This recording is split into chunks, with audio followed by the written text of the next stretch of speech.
Jill Stein did not lose Hillary Clinton the election last night. Let's start there. Jill Stein did not lose Hillary Clinton the election last night. Hillary Clinton lost in almost a landslide. If you look at the map, look, this is what it ended up being: 279 to 228. I believe there are still some states that are not completely decided on, right? But Arizona hasn't been put in the tally. That's leaning towards Donald Trump. Michigan has not been put in the tally. That's leaning towards Donald Trump. That should put him over 300. That is a complete repudiation of Hillary Clinton.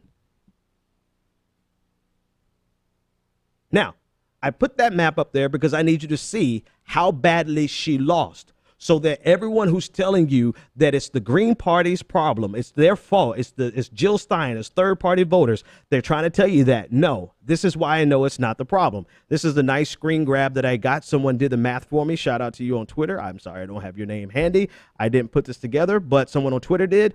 If you look at the vote totals in Florida, Pennsylvania, and Ohio, which are the three states that Donald Trump had to get to win, and those are the exact three states that he got to win, you'll see Donald Trump got a margin of 129,000 votes in Florida. Jill Stein's vote in Florida was 63,000. You could give Hillary Clinton 100% of Jill Stein's votes in Florida, and she still would have lost Florida. Let's look at that graphic again. In Pennsylvania, there's a difference, and this is as of noon today. I'm sure the numbers are fluctuating some, but this is as of noon of November 9th. Pennsylvania, there was a spread of 68,000 in Pennsylvania. Jill Stein only got 49,000. Donald Trump still would have won Pennsylvania. Ohio, there was a difference. This was a thrashing. This was a demolishing.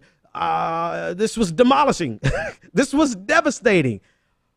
Donald Trump won by a margin of 456,000 votes. Jill Stein only got 44,000 of those votes, period. In Ohio, there's no way in hell you can blame Jill Stein for Hillary Clinton losing, even if you give her the states that she would have won. So let's go one step further. I did this electoral map, right?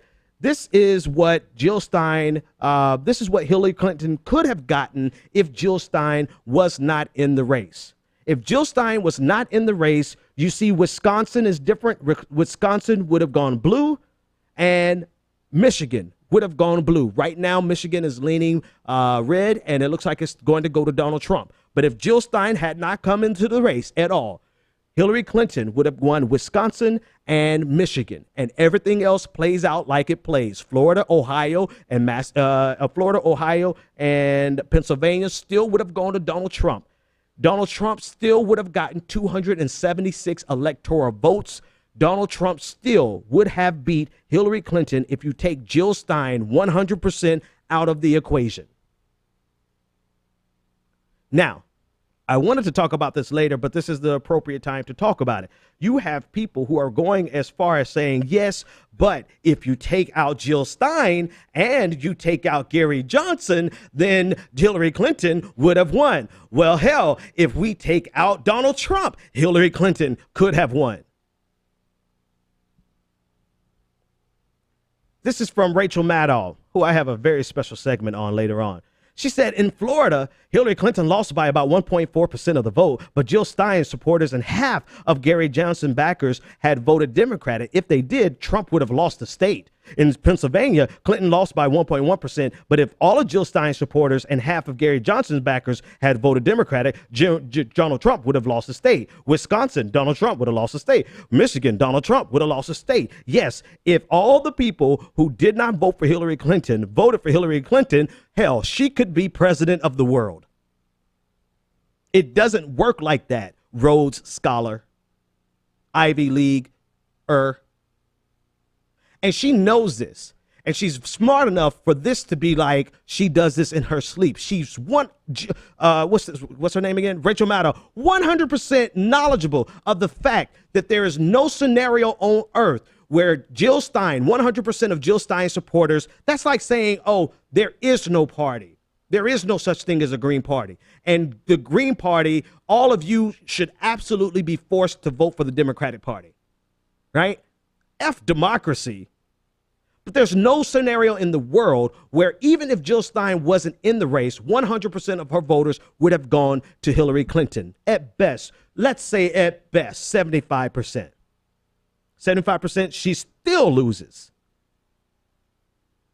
And there's no way in the world 50% of libertarians are people who hated this entire election enough so that they voted for libertarians. There's no way 50% of them would have broken for the Democratic nominee.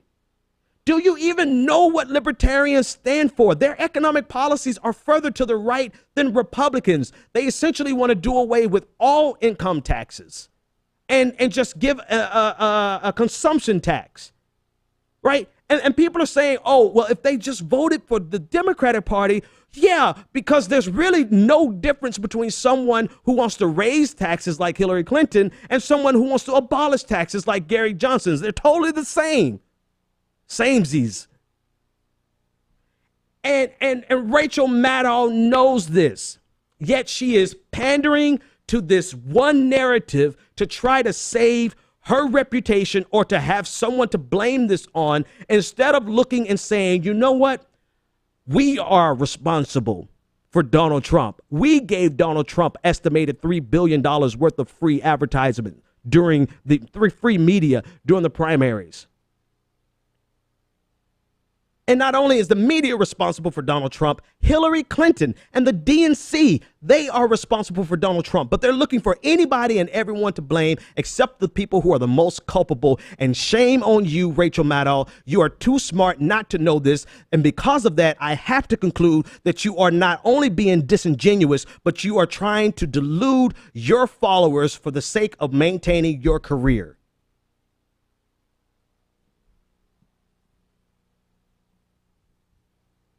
Hell, since I'm talking about her, I might as well put her on the screen.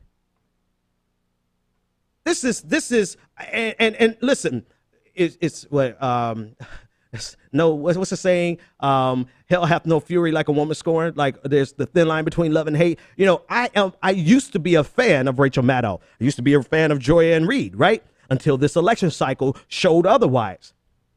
But to see the pounding of and one thing I hate more than anything else, to be honest with you, are people who mislead their listeners and their audience. That means you have a fundamental disrespect of your audience, and you don't deserve your audience because you don't respect them enough to play to their intelligence instead of playing to their fears. You are no better with this tweet right here. You are no better than Rush Limbaugh.